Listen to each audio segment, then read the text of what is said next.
लेकिन डेयरी का एक ऐसा बिजनेस है जिसमें आप इन्वेस्ट कीजिए और 1 तारीख से हर फिक्स है 7 महीने जैसे ही डेट हम नोट डाउन के बाद 50 ग्राम सोडा देते हैं सुबह और शाम दोनों टाइम कि अच्छा है, बिजनेस बहुत अच्छा है, नो डाउट है।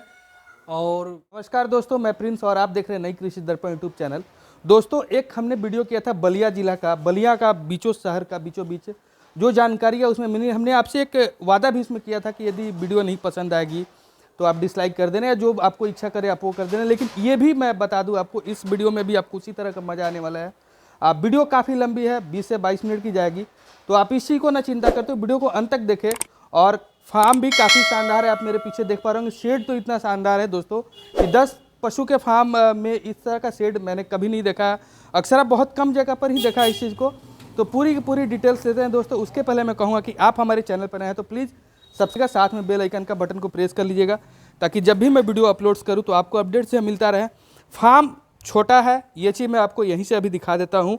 और पूरी की पूरी डिटेल्स जो है मैं ऑनर से ही लेता हूँ। टोटल इन्होंने 10 का ही बना के रखा अपना मेंटेन, और अकेले इसको मेंटेन करते हैं, मैनेज करते हैं दिन भर, यानी कि 24 घंटा इसमें लगे रहते हैं। और ये काफ़ी अच्छी बात है, क्योंकि जितना आपकी शक्ति है आप उतना ही करें, लेबर के भरोसे कम ही रहें, ये मैं हमेशा सलाह देता हूँ। आपकी अगर यदि शक्ति 7 से 8 की है तो बिल्कुल आप 7-8 पर ही करें। यदि आपकी जो पावर है 12 की है तो आप 12 से ही करें। कम संसाधन में शुरुआत करने का प्रयास करें, कम संसाधन में शुरुआत करने का बहुत अच्छा बेनिफिट होता है। हमने बहुत जगहों पर ऐसे वीडियोज़ भी किया है, तो बिल्कुल आपको मैं ऑनर से बात कराता हूँ। वीडियो को अंत तक देखें, काफ़ी रोचक जानकारी होने वाली है। स्वागत है सर हमारे यूट्यूब चैनल पर आपका। सबसे पहले आप हमारे दर्शकों को आप अपना परिचय दे दीजिएगा। मेरा नाम राजीव कुमार हुआ और मैं पिछले 4 साल से डेयरी फार्म का काम स्टार्ट किया हूँ। और जब मैंने स्टार्ट किया था तो एक गाय से स्टार्ट किया था, वो भी बहुत छोटी सी गाय थी, बहुत कम दूध देने वाली थी। लेकिन काफ़ी ज़्यादा डिमांड हुआ लोगों का, लोग आना शुरू कर दिए हमारे यहाँ कि नहीं हमें भी दूध चाहिए। तो हम धीरे धीरे जानवर जो है 1 से 2, 2 से 4 करते गए और आज हमारे पास 10 गायें हैं और सारी दूध की खपत हमारे यहीं से हो जाती है। कुछ हमारे जानकार हैं, उनके पास दूध पहुंचाना पड़ता है। और देखिए जैसा कि देख रहे हैं सब जानवर अभी खा पी कर आराम कर रही है। और तो सर एक चीज़ जानना चाहेंगे, जो आपने एक पशु से शुरुआत किया था, वो पशु आपने कितना का खरीद करके लाया वो था? गाय हमने लाया था 22,000 रुपये का लाया था जी, मात्र 22,000 मात्र 22,000 पर मैंने इन्वेस्ट किया था। अच्छा। और इस तरह से उस समय इंफ्रास्ट्रक्चर नहीं बना था। अच्छा, अच्छा। नॉर्मली वे में हम सिर्फ एक प्लास्टिक का वो डालकर कवर डालकर जानवर को रखते थे। और आज के डेट में सारी व्यवस्था हमने कर रखी है और टाइमली सब चीज़ अपना जानवर को सेवा जो भी उसको चाहिए, खाने पीने का सब व्यवस्था हम कर रखे हैं। तो जानना चाहेंगे सर, शुरुआती दौर में परेशानी क्या हुआ था आपको, ये आप बताइएगा। शुरुआती दौर में सबसे बड़ी परेशानी थी कि हमारा कोई पहचान नहीं था इस लोकेशन में। सामने घाट में हमारा ये हरिओम नगर में डेयरी है, तो हमारा कोई पहचान नहीं था। लोग नहीं जानते थे कि यहाँ सागर डेयरी फार्म क्या है या हमें दूध कहाँ से लेनी चाहिए, कैसी क्वालिटी मिलेगी यहाँ पर। और फिर जब हमने गाय बढ़ाना शुरू किया, 1 से 2 किया, लोग जानने लगे मुझे कि नहीं प्योर दूध मिलती है यहाँ पे, रेट भी वाजिब है और सामने दूह कर देते हैं। सामने क्लाइंट आने के बाद ही हम अपना दुधाई जो है स्टार्ट करते हैं और सामने दुहाता है और नापना शुरू करते हैं। इसमें कोई हमारे यहाँ मतलब ये नहीं है कि सुई मार के गाय को या गलत ढंग से दूध हम दें, पानी मिलाकर, ये सब चीज़ नहीं है। और इसी कारण से हमारा जो डिमांड बढ़ते चला गया और आज के डेट में हम 10 गाय रखे हुए हैं। और आज भी हमारे यहाँ पर डे लगभग 2 से 4 क्लाइंट जो होते हैं आकर लौटना पड़ता है, क्योंकि हमारे पास प्रोडक्शन कम हो गई, जितने दूध है उतना ही क्लाइंट है। ये हमारी आज की डेट में स्थिति है। काफी अच्छा आपने बात बताया कि सर क्वालिटी को मेंटेन करके हाँ, क्वालिटी हमने मेंटेन किया, विश्वास बनाना पड़ता है अपने आप को, विश्वास बहुत ज़्यादा बनाना पड़ता है जी। इससे ऐसा व्यवसाय है कि विश्वास आपको बनाना पड़ता है। हाँ बिल्कुल। अच्छा, मेहनत के बारे में क्या कहना चाहेंगे, मेहनत कितना लग जाता है? मेहनत तो काफ़ी है इसमें, ये फिजिकल वर्क वाला काम है। और पढ़े लिखे लोग अगर इस क्षेत्र में आते हैं तो और बेहतर ढंग से इस क्षेत्र को बढ़ाएंगे हम लोग, डेयरी क्षेत्र को। और मेहनत तो है ही, सुबह 4 बजे उठना पड़ता है, जानवर का सारा सेवा करना पड़ता है, खिलाना पिलाना पड़ता है। फिर अभी तो ठंडा है तो इतनी मेहनत नहीं है, गर्मी में दोनों टाइम स्नान करवाना पड़ता है। आपको 24 आवर पंखा चलेगा, कूलर चलाइए। जो जानवर ज़्यादा अच्छी नस्ल की है, हाइब्रिड है, तो उसके लिए कूलर चलाइए। जितना उसको आराम दे सकते हैं आराम दीजिए, ताकि वो जितना आराम करेगी उतना ही दूध का प्रोडक्शन बढ़ाएगी वो। ये चीज़ें हैं। तो एक चीज़ जानना चाहेंगे, आपका सबसे पहले हम स्ट्रक्चर पे आते हैं सर, आपने कितना हाइट रखा इस शेड का? आपको हमने टॉप लेवल जो है 14 फीट और उसके ऊपर 15.5 फीट का हमने हाइट रखा है। बीच में गैपिंग है एयर सर्कुलेशन के लिए, कि गर्मी में एयर सर्कुलेट होता रहे, ताकि अंदर का जो वातावरण है गर्म नहीं रहे, नॉर्मल रहे, टेम्परेचर रहे, जानवर के अनुकूल टेम्परेचर मिलता रहे। और इसका लंबाई चौड़ाई कितना है इसके आपका शेड? ये हमारा जो है आपका 55 फीट गहराई है और 36 फीट जो है चौड़ाई है। अच्छा, 36 फीट चौड़ाई है हमारे प्लॉट। हाँ, गहराई है, मतलब लंबाई इसको हाँ लंबाई बोलेंगे। तो ये जो बीच वाला जगह हम देख रहे हैं सर, ये आपने कितना बना? ये हमारा जो है 10 फीट का इस तरफ है, 10 फीट का 3 टाइप में हमने डिवाइड कर रखा है। 10 फीट का आपने 3 टाइप में बना करके रखा है। जानवर को 10 फीट का गैपिंग दिए हैं और एक साइड में 5 जानवर का हमने स्थान बनाया है, ताकि उनको बैठने का, खाने का, मतलब पूरा सहूलियत मिले उनको, आराम करने का। और जो हमने चलना ही बनाया है उसमें ये क्या इसका हाइट है? इसमें इसका जो है 3.5 फीट का हाइट है। और हर एक खाने के बाद पानी का व्यवस्था हमने किया है। और ये पानी जो है हर दूसरे दिन हम चेंज कर देते हैं। और खाने वाला जो है ठंडा में एक दिन पे धुलाती है और गर्मी के टाइम पे पर डे इसको धोना पड़ता है। धोकर नाली भी बनवा, हाँ उसमें हमने टोटी लगा रखा है, जिससे कि पानी निकल जाए, बाहर निकल जाए, बिल्कुल सूख जाए, ड्राई हो जाए, ताकि इसमें कोई भी मतलब विषाणु नहीं पनप पाए। पर डे इसको सफाई करते हैं। तो इसका डायमेंशन मतलब कितना है? इसका लंबाई चौड़ाई? ये आपका 3x2 का है। अच्छा, 3 गहराई कितना? गहराई जो है 1.5 फीट है। 1.5 फीट है। और इसका कितना? 2x2 का है? सारी सेम टू सेम ही बना हुआ है। सबका सेम टू सेम बना हुआ है। तो एक चीज हम जान सकते हैं सर कि आपका ये खर्च कितना आ गया होगा बनाने में? टोटल हमें इंफ्रास्ट्रक्चर डेवलप करने में लगभग हमें 16 लाख रुपया लगा था जी। हाँ, और हमने ये खुद अपने पर्सनल पैसे जो थे उसको इन्वेस्ट किया था यहाँ पे। हमने बैंक से लोन नहीं लिया था। काफ़ी लोग बोले कि बैंक से लोन लीजिए, लेकिन हमें ज़रूरत महसूस नहीं हुई, क्योंकि ये हमारी पहली डेयरी थी। इसके बाद हमने एक और डेयरी बड़ा लेवल पे काम स्टार्ट किया। वहाँ पे भी हमने अपना ही जो यहाँ से प्रॉफिट कमाया वहाँ पे इन्वेस्ट किया। और वहाँ पे भी हमारे लगभग अप्रोक्सीमेटली 40 जानवर से एबव हमारे पास जानवर तो वो डेयरी मतलब कहाँ पे है आपकी? वो हमारे मोहन सराय में डेयरी पड़ती है। अच्छा। वहाँ पे फादर बैठते हैं हमारे। अच्छा जी। तो सर जानना चाहेंगे, आपको अनुभव शुरुआती दौर में कैसे हुआ? कहीं से आपने ट्रेनिंग लिया या इसके पहले आप क्या करते? ये भी इससे पहले मैं नोएडा में जॉब करता था। रियल एस्टेट सेक्टर में था। अमरपाली ग्रुप का नाम सुने होंगे, उसमें एज ए सेल्स मैनेजर था। तो किसी कारण से वो जॉब मैंने क्विट कर दिया। उसके बाद काफ़ी मैंने छानबीन किया क्या करना चाहिए, कौन सा ऐसा बिजनेस है जिसमें आपका जो इन्वेस्टमेंट है वो तुरंत आपका निकलना शुरू होता है प्रॉफिट के मार्जिन के साथ साथ। तो मुझे काफ़ी मैंने देखा, स्टडी किया मार्केट में घूमकर कि किस चीज़ का दुकान खोला जाए, कौन सा बिजनेस किया जाए। फिर मुझे लगा कि सारे बिजनेस में इन्वेस्टमेंट भी बहुत ज़्यादा है और उसका रिटर्निंग तुरंत नहीं है। आप 6 महीना इन्वेस्ट करते जाइए, उसके बाद आपको मार्केट में थोड़ा आपका जो है बिजनेस रन करना शुरू करेगा। लेकिन डेयरी का एक ऐसा बिजनेस है जिसमें आप इन्वेस्ट कीजिए और 1 तारीख से हर नेक्स्ट मंथ से आपका इनकम जो है आपको स्टार्ट होता है, विथ प्रॉफिट और स्टार्ट होता है। क्योंकि हमें यह अनुभव हुआ कि हमारे जानवर पे लागत जो है खाने पीने का, बिजली बिल का, जो भी हो, स्टाफ के खर्चा का, वो लगभग हमारा मान लीजिए कि हम 50 रुपये खर्चा करते हैं। और जो मेरे 10 जानवर पे जो दूध का प्रोडक्शन है वो हमारा लगभग 1.25 क्विंटल दूध हमारे यहाँ से निकलता है। तो उस हिसाब से हमें प्रॉफिट मार्जिन जो है 50-50 या 60-40 का रेशियो हम लेकर चलते हैं कि 60% हमने मतलब जानवर पर इन्वेस्टमेंट है, 40% प्रॉफिट, नेट प्रॉफिट आपका है। और ये चीज़ दूसरे बिजनेस में नहीं दिखता है। इसमें फिजिकल मेहनत है लेकिन आपका इसका प्रॉफिट दिखता है। तो ये जो आप प्रॉफिट बता रहे सर, ये पूरे साल मेंटेन रहता है क्या? कैसे मेंटेन कर लेते हैं? क्योंकि ये आपको 10 महीने या 8 महीने दूध देगी। और कुछ 4 या 2 महीने के बाद तो कम फिर हो जाता है दूध ना इनका। तो ये कैसे आप मेंटेन करते हैं? यही हमें स्टार्टिंग में जब प्रॉब्लम हुआ कि हमने 1 गाय 2 गाय जब बढ़ाना शुरू किया और हमारा यहाँ पे स्पेस लिमिट है, 1.5 बीसा का हमारा प्लॉट है, तो डिमांड हमारा बढ़ता चला गया। हमारे जानकार लोग धीरे धीरे एक क्लाइंट से माउथ पब्लिकेशन बहुत ज़्यादा हो गया कि एक क्लाइंट से दूसरे क्लाइंट को नहीं बहुत अच्छी दूध मिलती है यहाँ पे, आप यहाँ से दूध लीजिए। तो उसके कारण क्या हुआ कि हम फिर दूसरे लोकेशन पर डेयरी खोले और आज अपने क्लाइंट को मेंटेन करने के लिए यहाँ का दूध जो है यहाँ के लोकल जो क्लाइंट है उनको चला जाता है और जो हमारे जिनको डोर टू डोर फैसिलिटी हम प्रोवाइड कर रखते हैं वहाँ का डेयरी, दूसरे डेयरी का दूध जो है उनको हम लोग डोर टू डोर प्रोवाइड करते हैं।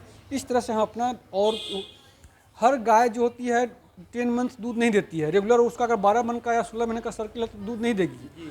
वो जब प्रेग्नेंट हो जाएगी, प्रेग्नेंट के 7 महीने तक या 6 महीने तक हम लोग दूध निकाल सकते हैं। उसके बाद 3 महीने का हम रेस्ट देते हैं गाय को, ताकि गाय जो है अपने बच्चे को भी डेवलप करे और अपने शरीर से भी स्ट्रांग हो जाए, ताकि जब जानवर स्वस्थ और स्ट्रांग रहेगी तब वो स्वस्थ बच्चा भी देगी और प्रोडक्शन जो उसका दूध का होगा वो पिछले साल के मुताबिक उसमें वृद्धि होगी, जिससे हमारा डेयरी और आगे के लिए ग्रोथ करेगी। तो इस कारण से हमने दूसरी जगह डेयरी खोला और वहाँ के दूध को यहाँ मेंटेन किया, यहाँ के क्लाइंट को मेंटेन किया। अब इससे कारण क्या होता है, 2 चीज़ हमें फ़ायदा मिलता है। क्लाइंट भी मेरे रेगुलर रहते हैं और जानवर भी मेरा स्वस्थ रहता है। ये नहीं रहता है कि पूरे के पूरे सर्किल उसको दूध हम निकाल लें, लास्ट टाइम तक दूध निकालते रहें। और यही इसी कारण जो है हमारा जो है डेयरी जो है अच्छा ग्रोथ कर रहा है। तो कितने महीने दूध आप निकालते हैं, पूरे 9 महीने या 8 महीने? मेरे यहाँ 7 महीने फिक्स है। 7 महीने जैसे ही डेट हम नोट डाउन करते हैं, डायरी मेंटेन करते हैं, डेट टू डेट हम लोग लिखते चलते हैं और साथ में हम लोग ये भी गणना करते हैं कि हर मंथ कितना दूध उसका दे रही है और उसके हिसाब से रेशियो निकालते चलते हैं कि दूध उसका कितना दूध कम होता चला जा रहा है, ताकि उसको उसी हिसाब से खुराक में वृद्धि भी होना चाहिए।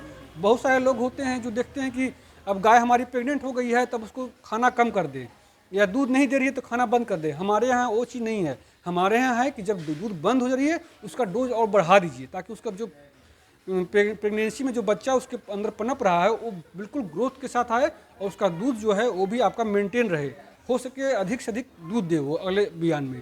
तो ये हमारे यहाँ सिस्टम हम बनाए हुए हैं। आपने जब शुरुआत की कौन सा ब्यान की पशु आपने लाया था सर, ये बताइए? हमने जो है दूसरी ब्यान के पशु लाया था। अच्छा। और मिक्स पशु था वो, मिक्स ब्रीड? हाँ मिक्स ब्रीड था वो, ये आपका फिजियन और देसी मिक्स था। हमारे तरफ जो क्रॉस ब्रीड चलती है हाँ वो हमने लाया था। उसके बाद हमने जब हमारा डेवलपमेंट शुरू हो गया, हमारे डेयरी का प्रोडक्शन बढ़ा, लोगों का डिमांड बढ़ा, तब हमने फिजियन और साहिवाल मिक्स का कॉम्बिनेशन हमने बनाया कि ना ही हमारा प्योर फिजियन हो, ताकि फिजियन हमारे देश के वातावरण के अनुसार नहीं फिट बैठ पाती है, उसको गर्मी में बहुत तकलीफ होता है।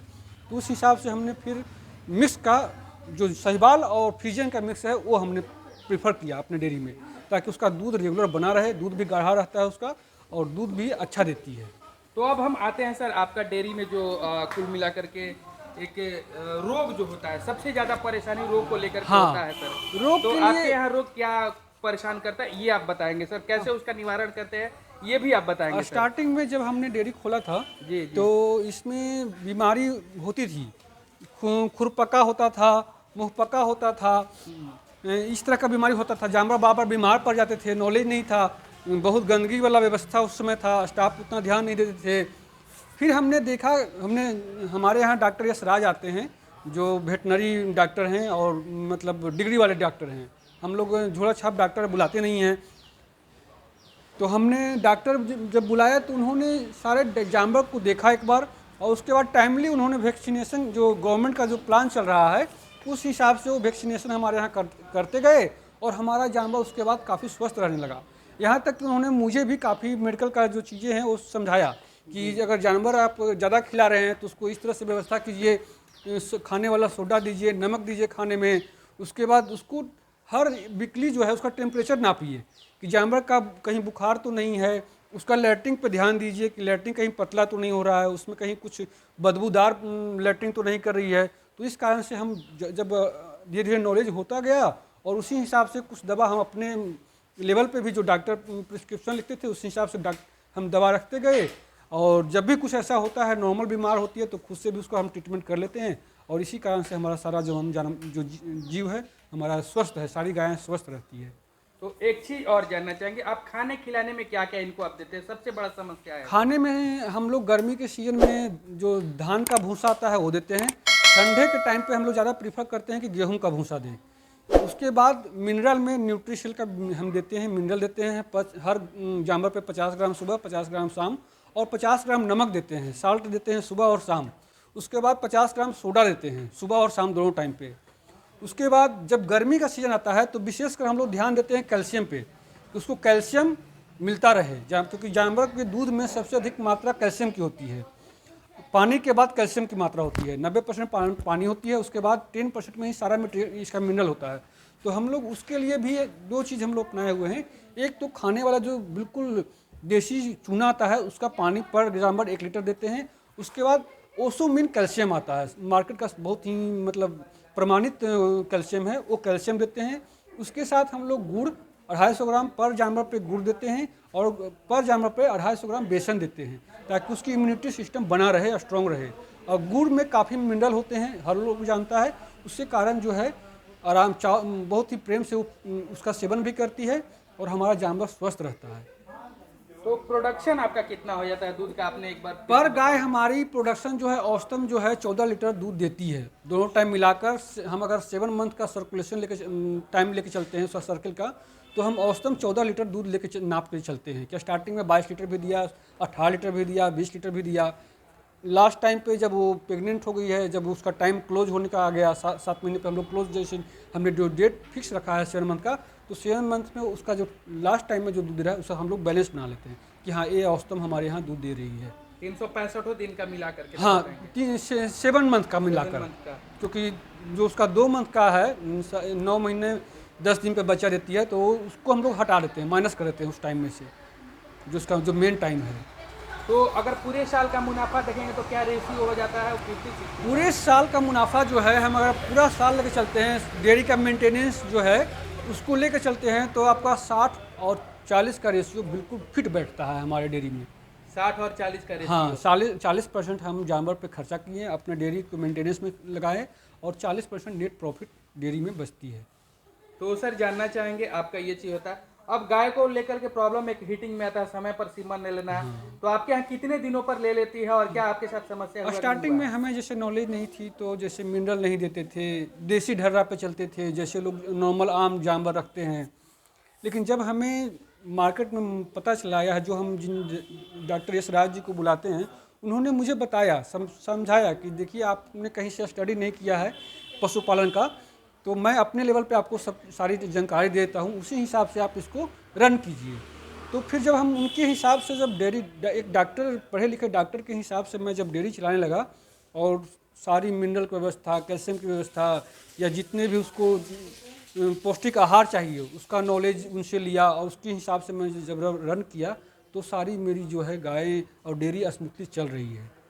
इसमें कहीं कुछ कितने दिन पर हीट में आ जाती है सर? हमारी जानवर जो है बच्चा देने के हीट में तो आपको एक बच्चा देने के 21 दिन बाद ही आ जाती है, लेकिन हम लोग प्रीफर करते हैं कि जानवर को 30 महीने के बाद उसको हम लोग सीमन चढ़ाएं। 3 महीने? हाँ, उसको मतलब हम लोग प्रेग्नेंट कर रहे हैं, ताकि थोड़ा टाइम मिल जाता है जानवर को शरीर मेंटेन करने का, क्योंकि बच्चा देने के बाद जानवर काफ़ी कमज़ोर हो जाती है, तो उस चीज़ को रिकवर करने के लिए बॉडी को, ताकि वो अगला प्रेगनेंसी में जाए, इसके लिए हम लोग 3 महीने से 4 महीने का टाइम लेके चलते हैं। उसके बाद जब सीमन चढ़ाते हैं तो गाय बिल्कुल आराम से मतलब सीमन ले लेती है, प्रेग्नेंट हो जाती है। अभी प्रेग्नेंट है क्या ये? अभी हमारे लगभग ये गाय हमारी जो है 5 मंथ की प्रेग्नेंट है, वो 6 मंथ की प्रेग्नेंट है। 2 गाय हमारी उस साइड बैठी हुई है, हाँ, एक साहिवाल है और एक क्रॉस में है। तो दोनों गाय जो है अगले मंथ 20 तारीख तक बच्चे देंगे हमारे। अच्छा, अगले मंथ तक? हाँ, बच्चे दे देंगे, और सारे गाय हमारे टाइमली प्रेग्नेंट हो जाते हैं। अच्छा, तो बच्चा देने के बाद कैसे रख रखाव करते हैं, ये भी आप थोड़ा सा बता देंगे सर? बच्चा देते समय हम लोग थोड़ा ध्यान देते हैं कि बच्चा जो है आराम से दे, तो जानवर को थोड़ा स्पेस ज़्यादा देते हैं, और ताकि जानवर एक दूसरे से मतलब आपस में झगड़े नहीं, और आराम से बैठे, आराम से खाना खाए। जानवर को बच्चा देने से 10 दिन पहले जो है उसका डोज हम लोग कम कर देते हैं, भूसा कम कर देते हैं, और अनाज जो है लिमिट देते हैं, ताकि उसका बच्चा भी अंदर से पनप सके, ढंग से डेवलप हो सके। पानी जो है, पानी में उसको रोज़ पानी चेंज करते हैं, स्वस्थ अच्छा पानी मिले, स्वच्छ पानी मिले। हरा चारा का व्यवस्था करते हैं। बच्चा जब देने का टाइम होता है कि नहीं, उसको थोड़ा सा रुचि जागे, रूमेन का जो सिस्टम, जो उसके अंदर सिस्टम है, वो रूमेन मेंटेन रहे बच्चा देने के में। उसके बाद जब बच्चा देती है, जिस टाइम लगता है कि अब बच्चा देने वाली है, उस समय हम लोग जो सारी व्यवस्थाएं कर लेते हैं उससे पहले, बच्चा देने से पहले। जैसे यूट्यूब हो गया आपका, बच्चा देने के बाद पिलाया जाता है, और बच्चा देते समय गर्म पानी है, 20 लीटर गर्म पानी रख लिए, थोड़ा गुड़ जो है उसको गर्म करके रख लिए, और देसी भाषा में जो हमारे यहाँ जो अछवानी बनती है, वो अछवानी बना कर रख लेते हैं, ताकि बच्चा जब गाय बच्चा दे दे, उसके बाद उसको अछवानी पिलाया जाए, ताकि उसका जो भी खेड़ी है वो फंसे नहीं, आराम से वो सारा गंदगी पेट का जो है वो बाहर निकाल दे। तो ये सारी की सारी समस्या मतलब आपके साथ कभी नहीं होती है ना, कि जैसे कि जेर न गिराना, नहीं, ऐसा हमारे साथ आज तक या नहीं हुआ कभी है। पहले ही बच्चा दे देना, नहीं, premature delivery भी नहीं, ऐसा भी प्री होता मेच्योर है। डिलीवरी भी नहीं होता है, क्योंकि जब आप जानवर को सारी चीज़ें उसके हिसाब से जब मेंटेन करेंगे तो जानवर ऑटोमेटिकली जो है वो अपना सब कुछ टाइम पे ही करेगी। अब बच्चा जो है 10 दिन पहले दे सकती है, 10 दिन बाद दे सकती है। ये नहीं है कि प्री मेच्योर बच्चा जो है 6 महीना में ही आपको दे दे, क्योंकि उसको उस तरह से व्यवस्था करके देना पड़ता है।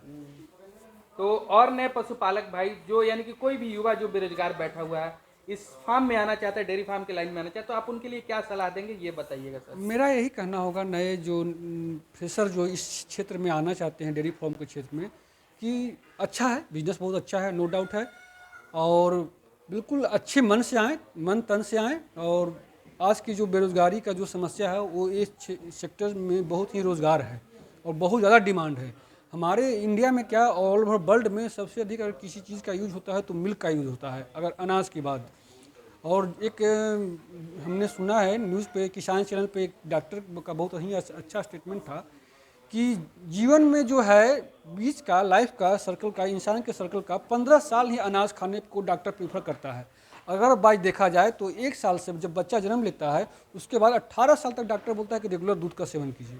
उसके बाद जब बुढ़ापा आता है, जब आदमी का शरीर जब थकता है, तो 55 साल से लेकर जब तक इंसान जिंदा है तब तक दूध का जरूरत उसको डॉक्टर प्रीफर करता है कि दूध, मिल्क का यूज़ कीजिए, क्योंकि यही एक ऐसा धरती पे ईश्वर का बनाया हुआ चीज़ है दूध, जिसमें सारी मिनरल हैं, सारे प्रोटीन हैं, सारे सिस्टम, इम्यूनिटी सिस्टम को स्ट्रॉन्ग करने की सारी तत्व उसमें विद्यमान है।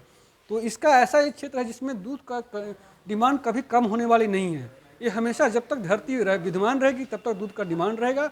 और इसी को देखते हुए हम सारे नवयुवक से यही प्रार्थना करते हैं कि किसी दूसरे सेक्टर में जाने से अच्छा है कि अपना घर पे काम कीजिए, अपने क्षेत्र में रहिए, अपने माता पिता के साथ रहिए। और गौ का सेवा करना ऐसे भी बोला था कि भगवान का सेवा करना होता है। सारी देवी देवताएं जो है गौ में वास करती हैं, इसलिए इस सेक्टर में आइए। और हाँ, एक चीज़ और मैं बोलता हूँ कि कभी भी बिजनेस स्टार्ट करें तो ये नहीं करें कि एक ही बार में, मान लें कि उनके पास अच्छा फाइनेंशियल अच्छा कंडीशन है तो बहुत सारा जानवर रख लें, नहीं, 2 जानवर से 4 जानवर से वो स्टार्ट करें, ताकि उनको सीखने की जो है उनमें ज़्यादा जानकारी होगा। जब स्टार्टिंग में 2 जानवर रखेंगे कि क्या उसमें कमी हो रहा है, क्यों दूध कम कर दे रही है, क्या उसको खिलाना है। और अधिक जानवर रख लेंगे तो आपको स्टार्टिंग में नॉलेज नहीं है तो संभल नहीं पाएगा आपसे बिजनेस। कोई भी बिजनेस को बड़े लेवल पे एक ही बार में स्टार्ट नहीं करना चाहिए, छोटे लेवल से कीजिए। और जैसे जैसे आप अच्छा अपना सारी चीज़ें मेंटेन रखेंगे, दूध मेंटेन रखेंगे, जानवर को मेंटेन रखेंगे, डेयरी को मेंटेन रखेंगे, अपने क्लाइंट को भी मेंटेन रखेंगे, तो आपको स्मूथली ग्रोथ करता चले जाएगा। और एक बात और कहूँगा आज के डेट में कि ऐसे तो माउथ पब्लिकेशन बहुत अच्छी बात है कि आपका डेयरी का माउथ पब्लिकेशन हो रहा है, लेकिन आज के मल्टीमीडिया के और नेट के जो आजकल जो चला हुआ है उसके कारण हम लोग को उसका भी सहारा लेना पड़ेगा। क्योंकि अगर हम मल्टीमीडिया या टेक्नोलॉजी का सहारा नहीं लेते हैं तो ये सेक्टर थोड़ा दब जाएगी। और इसी कारण हम सबसे गुजारिश करते हैं कि हो सके जितना से जितना अपने बिजनेस को बढ़ाएं। और बिजनेस को बढ़ाने में मल्टीमीडिया और ये जो टेक्नोलॉजी का है टेक्नोलॉजी का यूज़ करें, ताकि आपका जानवर भी स्वस्थ रहे, आपका टाइम पे दूध निकल जाए, आपका ग्रोथ अच्छा हो, एक जानवर से आपको काफ़ी जानवर आगे बढ़े, 1 से 2 डेयरी हो। यही हमारी प्रार्थना है। आप खुशी खुशी सारे युवक इस क्षेत्र में आ सकते हैं। जी, इतनी सारी जानकारियां सर दी, आपको इसके लिए बहुत तहे दिल से धन्यवाद। धन्यवाद। मुझे पूरी बात का सर एक निचोड़ निकला कि सावधानी हटी और दुर्घटना घटी, ऐसा ही इस जी बिजनेस जी में। जी जी जी जी, क्योंकि बहुत ये बहुत कच्चा धन्यवाद। बिजनेस कहाता है, जी। इसलिए इस बिजनेस में नॉलेज होना बहुत जरूरी है। और नॉलेज के लिए आपको स्टार्टिंग से काम करना पड़ेगा, तब आपको नॉलेज होगा इस डेयरी का। बहुत बहुत धन्यवाद सर, तहे दिल से शुक्रिया आपको। ओके सर, धन्यवाद।